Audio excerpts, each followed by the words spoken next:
Hello everyone, welcome to learning science. आज का topic है energy possessed by a flowing liquid. आज हम देखते हैं कि energy possessed by a flowing liquid क्या होता है, यानी कि फ्लोइंग लिक्विड के अंदर कितना एनर्जी होता है। Energy possessed by a liquid in motion is of three forms. जो एनर्जी लिक्विड के पास होता है विच इज इन मोशन, वो जो है तीन फॉर्म्स में प्रेजेंट होता है, और वो है pressure energy, gravitational potential energy और kinetic energy.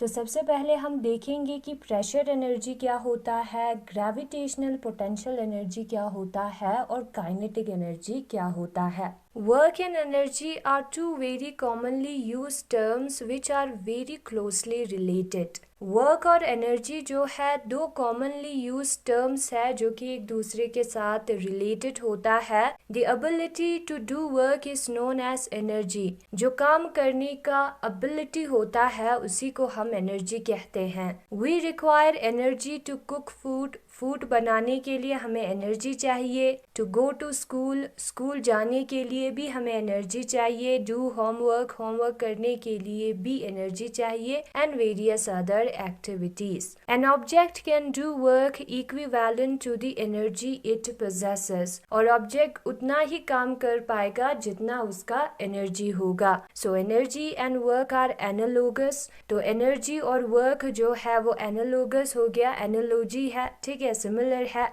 Hence their units are same। इसलिए इन दोनों का यूनिट भी सेम होता है। The standard unit of energy is joule, the same is that of work। जो यूनिट है एनर्जी का वो होता है जूल। एनर्जी को हम जूल में मेजर करते हैं और वर्क का भी यूनिट जूल होता है।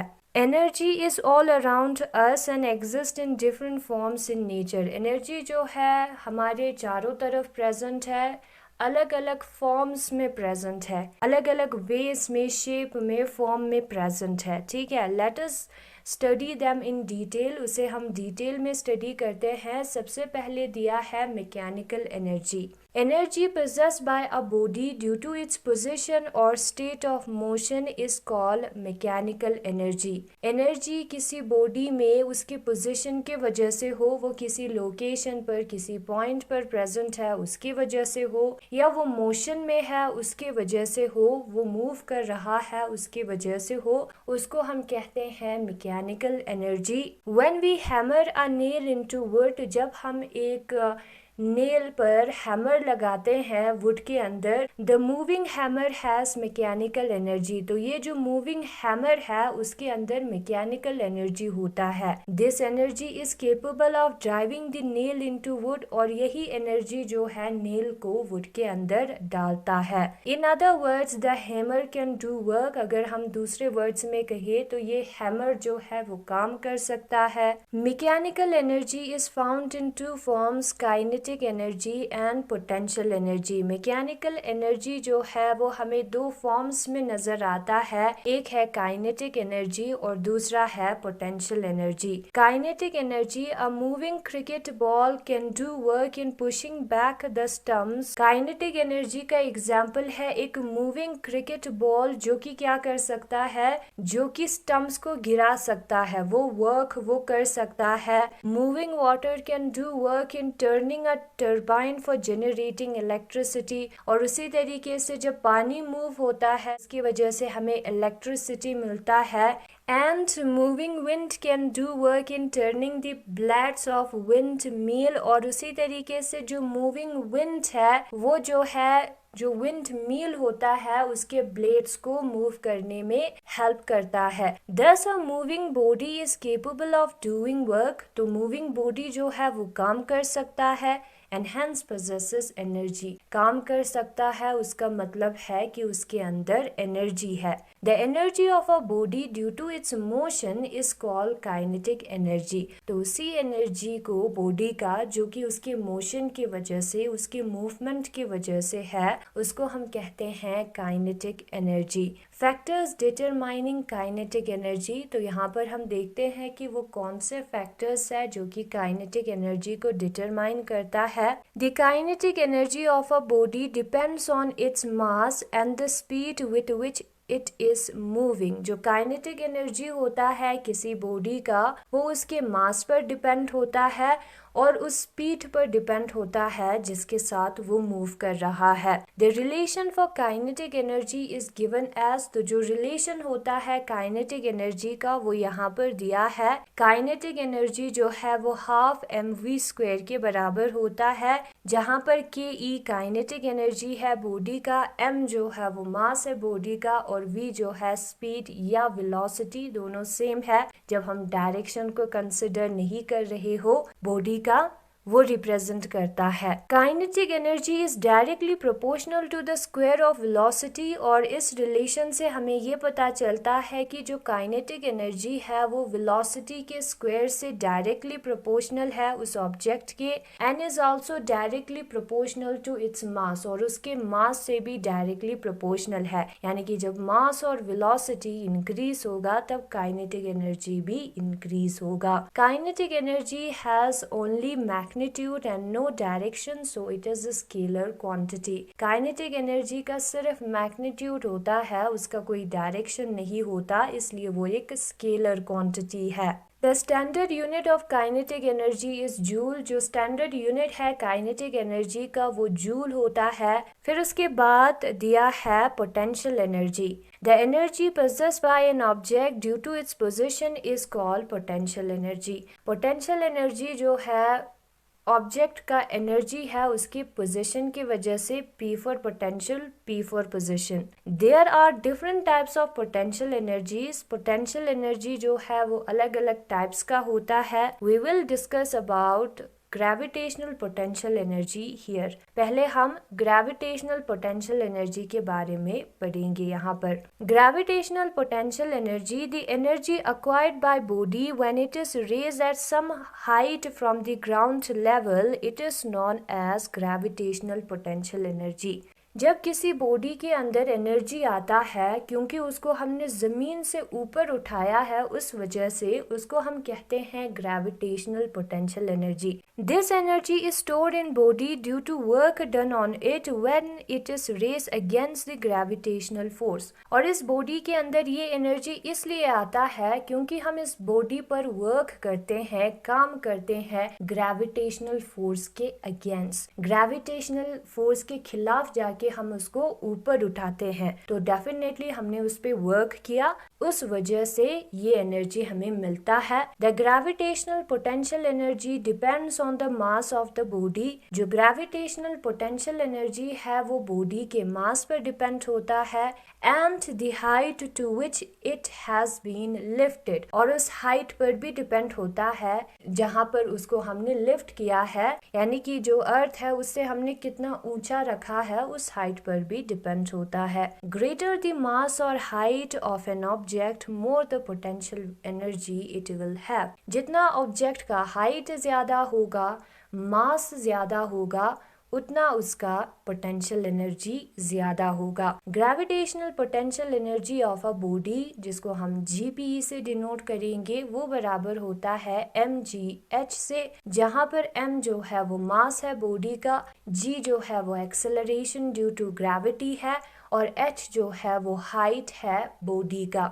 अबव अ रेफरेंस पॉइंट, एक पॉइंट हमने लिया है सी द सरफेस ऑफ अर्थ, जैसे कि हमारा अर्थ का सरफेस है, उससे ऊपर जो उसका हाइट है उसको हम h से डिनोट करेंगे। The ground is considered to be a position of zero height. Ground को हम एक ऐसा पोजिशन मानते हैं जिस पर हाइट जो है वो जीरो है। The gravitational potential energy of the object is directly proportional to the height above the ground. और जो ग्रेविटेशनल पोटेंशियल एनर्जी है ऑब्जेक्ट का, वो जो है डायरेक्टली प्रोपोर्शनल होता है उस हाइट से जो कि ग्राउंड से ऊपर है, that is above the zero height. ये जो जीरो हाइट है हमारा अर्थ का सरफेस है, उससे कितना ऊंचा है उस पर डिपेंड होता है। If the height is double, then the gravitational potential energy is also double. अगर height double है तो gravitational potential energy भी double हो जाएगा. The rock situated on a hill, a ball kept on the rooftop, store water in an overhead tanks etc. are some of the examples. जैसे कि एक पत्थर जो कि हिल पर है, या एक बॉल जो कि छत पर है, या एक water store water in a overhead tank, जो वाटर होता है ओवरहेड टैंक में, उन सारों के पास ग्रेविटेशनल पोटेंशियल एनर्जी होता है. यहाँ पर फिगर में भी दिखाया है कि जो ओवरहेड टैंक है, जो ऊंचाई पर टंकी है, उसके अंदर ग्रेविटेशनल पोटेंशियल एनर्जी होता है क्योंकि वो ग्राउंड पर नहीं है. ठीक है. फिर उसके बाद दूसरा जो पोटेंशियल एनर्जी है वो है elastic potential energy. The energy of a body due to change in its shape and size is called elastic potential energy.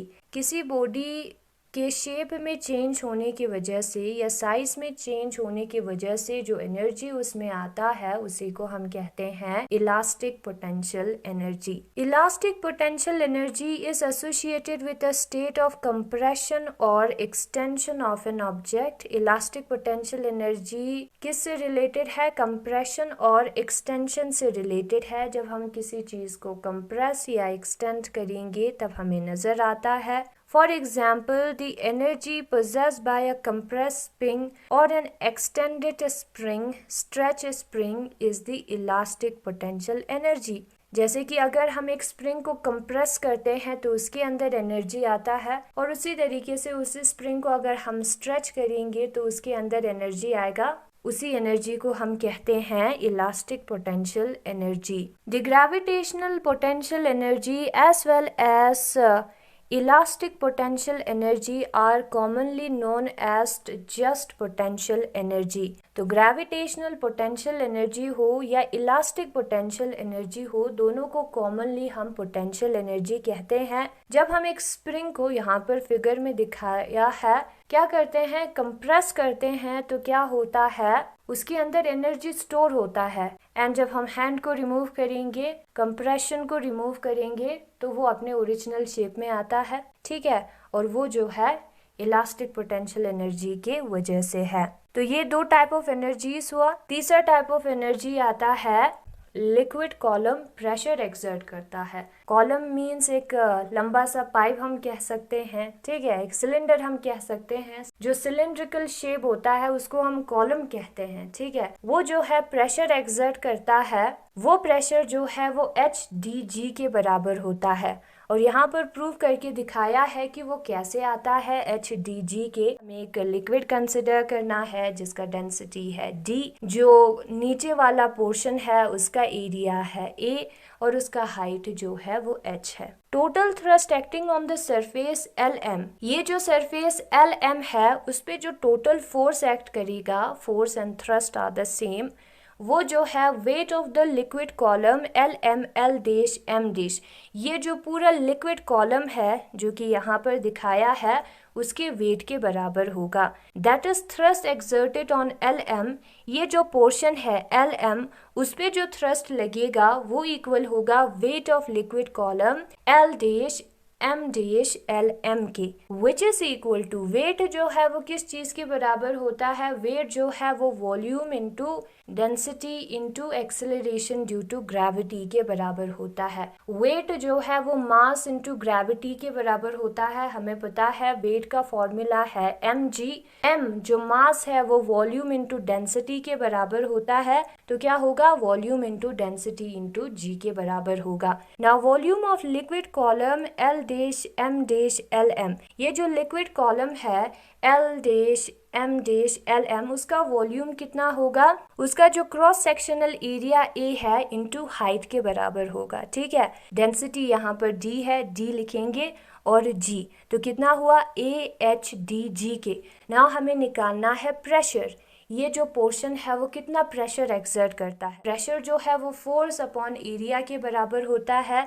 Force means thrust, जो परपेंडिकुलर फोर्स होता है उसको हम थ्रस्ट कहते हैं, ठीक है। Thrust on surface upon area of surface के बराबर होगा। थ्रस्ट ऑन सरफेस जो है वो AHdG के बराबर होता है, जो कि अभी हमने यहाँ पर निकाला था। एरिया हमारा A है, A और A हो जाएगा कैंसल। जो प्रेशर है वो बराबर आएगा HdG के, यानी कि हाइट, डेंसिटी और एक्सेलरेशन ड्यू टू ग्रेविटी के। Similar to the potential energy, जो पोटेंशियल एनर्जी है उसका भी यही फॉर्मूला था। पोटेंशियल एनर्जी में एक्सेलरेशन ड्यू टू ग्रेविटी भी था, हाइट भी था, मास है यहाँ पर, और ये जो प्रेशर है उधर डेंसिटी है। वही डिफरेंस है, बाकी सारी चीजें सेम है, ठीक है। तो अभी हम अपने टॉपिक के पास चलते हैं। तो सबसे पहले यहाँ पर लिखा है pressure energy. Let an ideal liquid of density rho be contain in a rectangular vessel. हम सपोज करते हैं कि हमारे पास एक आइडियल लिक्विड है जिसका डेंसिटी है रो, और उसको हमने एक रेक्टेंगुलर वेसल के अंदर डाला है। Provided with a side tube at a depth h below the free liquid surface, और उधर हमने एक साइड ट्यूब भी रखा है, और ये जो साइड ट्यूब है वो लिक्विड के सरफेस से हाइट h पर प्रेजेंट है। इन दोनों के बीच में जो डिस्टेंस है लिक्विड के सरफेस और इस साइड ट्यूब का वो है h।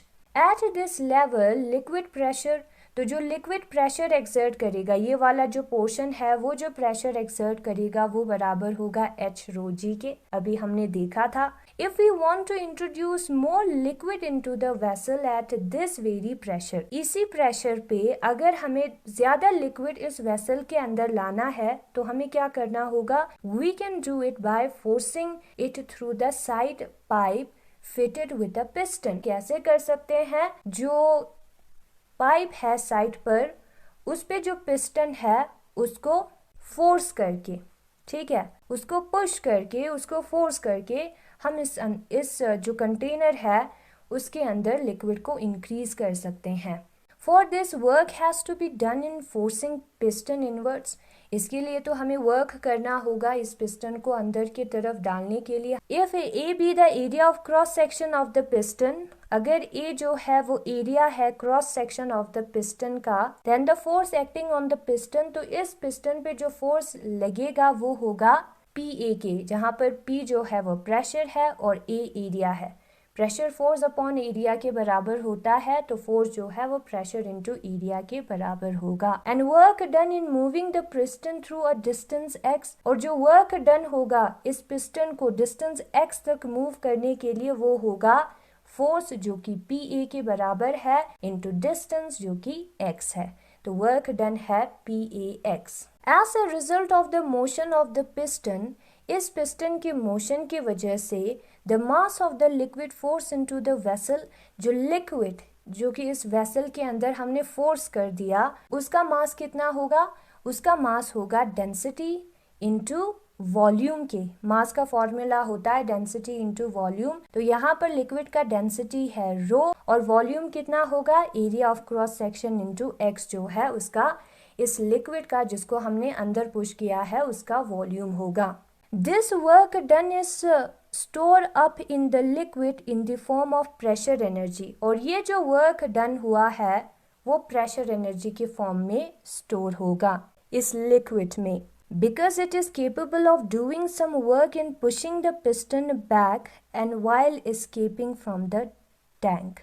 ठीक है, क्योंकि ये जो लिक्विड है उसके पास एबिलिटी है कि वो इस पिस्टन को बाहर की तरफ पुश कर सकता है और टैंक में से एस्केप हो सकता है, इस टंकी में से बाहर जा सकता है। इसलिए ये जो वर्क डन है वो एनर्जी के फॉर्म में स्टोर हुआ है। Therefore the pressure energy of liquid per unit mass, तो जो प्रेशर एनर्जी होगा लिक्विड का per unit mass divided by mass वो बराबर होगा। प्रेशर एनर्जी हमने यहाँ पर निकाला था, ये जो वर्क डन है वो प्रेशर एनर्जी के फॉर्म में स्टोर होता है, तो हम लिखेंगे PAX, और मास भी हमने यहाँ पर निकाला था रो ए एक्स है, डिवाइड करेंगे रो ए एक्स से। ए एक्स और ए एक्स जो है वो कैंसिल हो जाएगा, तो pressure energy of liquid per unit mass जो है वो बराबर होगा P अपॉन रो के। फिर उसके बाद दिया है gravitational potential energy. Let at any stage of its flow a liquid element of mass m is situated at a height h from the surface of earth. किसी भी स्टेज पर जब ये फ्लो हो रहा है, हम कंसिडर करते हैं कि लिक्विड एलिमेंट जो है, लिक्विड का एक हिस्सा जिसका मास m है, वो हाइट h पे प्रेजेंट है अर्थ के सरफेस से, अर्थ के सरफेस से। ठीक है, वो जो है हाइट h पर प्रेजेंट है अर्थ के सरफेस से। Then is gravitational potential energy in that position is, तो उसका जो ग्रेविटेशनल पोटेंशियल एनर्जी होगा उस पोजीशन पे जिसको हमने निकाला था पहले, वो बराबर होगा mgh के। इसी पोटेंशियल एनर्जी को मास से अगर हम डिवाइड करिए, that is per unit mass, तो हमें क्या मिलेगा, mgh डिवाइडेड बाय m मिलेगा। m और m हो जाएगा कैंसिल, बचेगा gh। और नंबर थर्ड है kinetic energy. Let at any stage of its flow, हम सपोज करते हैं जब ये लिक्विड फ्लो हो रहा है उसके किसी भी पॉइंट पर, किसी भी स्टेज पर, अ liquid element of mass m is moving with a velocity v। एक लिक्विड एलिमेंट, एक लिक्विड का हिस्सा, इसी लिक्विड का जिसका मास m है, वो जो है वेलोसिटी v के साथ मूव कर रहा है। Then the kinetic energy of this liquid element, तो इस लिक्विड एलिमेंट का काइनेटिक एनर्जी क्या होगा, हमने निकाला था 1/2 mv² होगा। ये फॉर्मूला है काइनेटिक एनर्जी का। तो जो काइनेटिक एनर्जी होगा पर यूनिट मास, मास से डिवाइड करना है, वो बराबर होगा 1/2 mv² which is our kinetic energy divided by m। m और m हो जाएगा कैंसिल, बचेगा 1/2 v²। तो यही है 3 टाइप्स ऑफ एनर्जी जो कि एक फ्लोइंग लिक्विड के अंदर होता है। यही है आज का टॉपिक। और अगर आपको ये वीडियो पसंद आया तो इस वीडियो को लाइक करिए, लर्निंग साइंस को सब्सक्राइब करिए। Thank you so much for watching.